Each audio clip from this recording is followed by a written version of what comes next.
Allah, il nous dit dans le Coran, si vous faites ça et vous faites ça, vous serez récompensé de paradis. Ça, c'est quand lui, il parle. Mais nous, de notre part, on ne va pas dire à Allah, oh Allah, j'ai fait la prière, je t'ai adoré, donne-moi le paradis.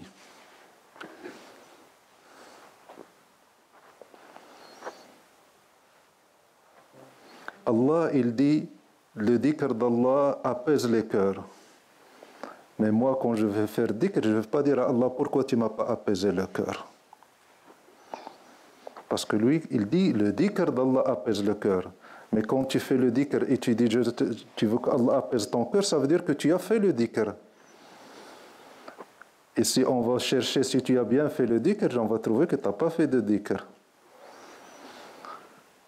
Si tu fais le dhikr pendant une demi-heure, pendant combien de temps tu penses à Allah? Pendant ta prière, si tu dis Allah, j'ai prié, donne-moi le paradis. Pendant combien de temps tu as pensé à Allah pendant ta prière? Tu lui demandes des comptes, il va te demander des comptes. Tu lui dis, j'ai prié, donne-moi, il va te dire, viens. On va discuter cette prière. Et en fin de compte, on va trouver que ce n'était pas une prière. Donc, prie au scot. Et tais-toi, ne demande pas. On ne demande jamais à un général.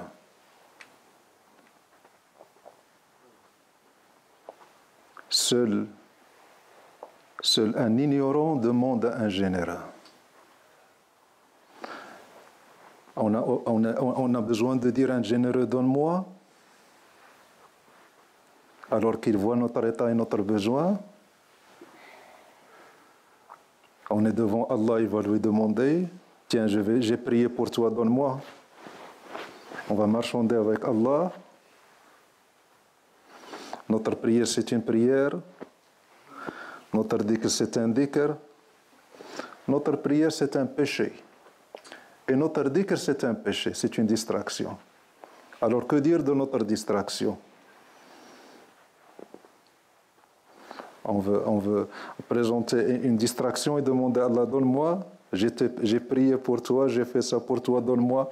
Ça fait 3 mois que je fais le dhikr, je n'ai pas le cœur apaisé. Qui t'a dit que tu as fait le dhikr? Quelle prétention. Alors, avec Allah, tu ne demandes jamais. Lui, quand il dit ça, il le dit. Il dit, priez, faites le dhikr et je vais vous récompenser. C'est lui qui parle. Mais nous, quand on parle, on dit, oh Allah, pardonne-nous. Pas nos péchés, pardonne-nous nos prières et notre dhikr. Parce que pendant notre prière et notre dhikr, on était éloigné de toi. Pardonne-nous. Quelle est la première parole que tu dis quand tu finis la prière? Quand tu dis Assalamu alaykum, qu'est-ce que tu dis? Astaghfirullah al-azim. Tu demandes pardon. Pour quel péché tu viens de faire? Pour ta prière. Parce que tu estimes que cette prière n'est pas digne d'Allah. Donc tu demandes à Allah le pardon pour cette prière que tu viens de faire. Pas pour tes péchés. Parce que ta prière est un péché. Aucune adoration n'est digne d'Allah. Ne dis jamais j'ai fait une adoration digne d'Allah. Il n'y a rien de digne d'Allah. Parce qu'on n'a pas idée de ce que c'est qu'Allah. Tout ce qu'on fait est indigne. Et on doit demander pardon pour tout ce qu'on fait. Nos péchés et nos adorations. Alors, se ramener à un sac de péché et demander à qu'Allah apaise ton cœur, chouma.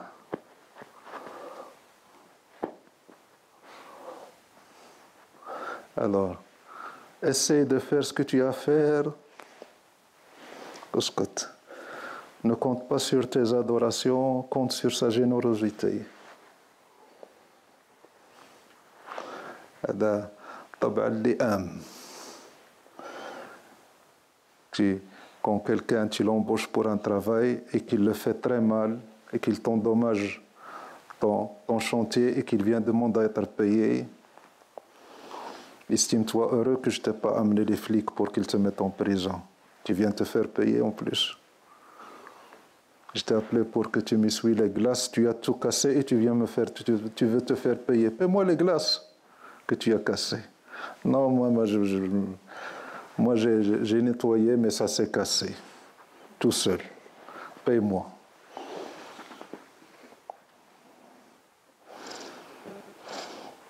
Alors, adorer Allah pour Allah. Jamais demander de contrepartie. S'il donne, c'est par sa générosité. Et s'il ne donne pas, c'est parce qu'il est juste. Et parmi les invocations qu'on dit, oh Allah, ne nous traite pas avec ta justice. Traite-nous avec ta miséricorde. Si Allah appliquait la justice avec les hommes, il détruirait tout le monde. Allah, montre-nous ta miséricorde et ne montre pas ta justice. Donc on ne cherche ni apaisement de cœur, on essaye de faire le dhikr. On fait le dhikr. Tu fais le dhikr, c'est Mohamed. Hein? Prétentieux.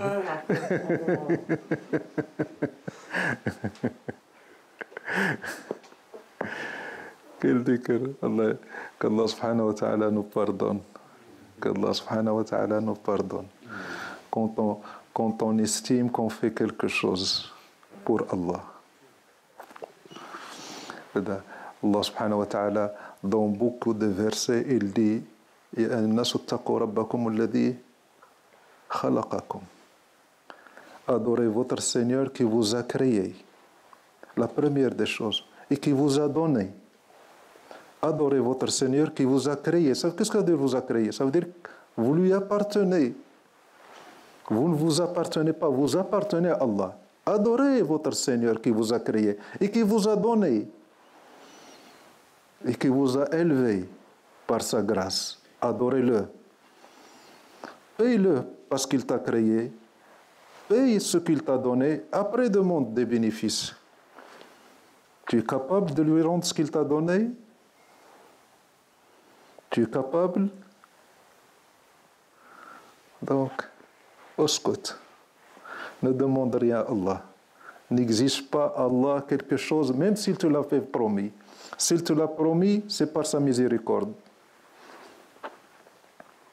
Et c'est une impolitesse de demander à Allah quelque chose qu'il t'a promis. Si Allah t'a promis quelque chose et qu'il ne la donne pas, ça veut dire que tu as fait quelque chose qui a cassé la promesse. Ce n'est pas parce que Allah n'a pas respecté sa promesse.